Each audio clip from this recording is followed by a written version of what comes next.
למה הם צריכים לעשות את זה? איפה המדינה? איפה הממשלה שתדאג לנו? למה האזרחים צריכים לדאוג לנו?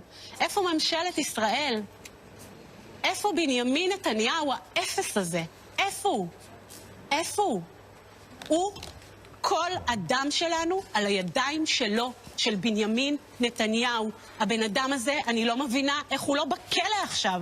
הוא וכל ה-64 נבלות האלה, שהדם שלנו נשפך בגללם, ובזמן שעדיין טובחים בנו, הם מעבירים תקציבים בממשלה לחרדים. למה הם לא בכלא? למה הם לא משלמים את המחיר על מה שקרה לנו? הם האשמים, הם לא פחות רעים מהחמאס. מבחינתי הם שווה ערך לחמאס, והם צריכים להירקב בכלא עד סוף החיים שלהם. הם הפקירו את הילדים שלי, הם הפקירו את המשפחה שלי, הם הפקירו את העוטף, את המועצה שלנו, הם הפקירו את כולנו. הם נתנו לזה לקרות והם ידעו, הזהירו אותם. הם צריכים לשלם את המחיר. הם צריכים לשלם את המחיר, ואנחנו נדאג לזה. תושבי העוטף ידאגו לזה שכל מקבלי ההחלטות האלה ישלמו את המחיר הזה. כל הדם הזה על הידיים שלהם, והם צריכים לשלם את המחיר הזה.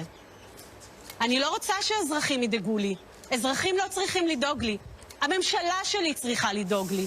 הממשלה שלי צריכה לדאוג לנו, ואין לנו ממשלה.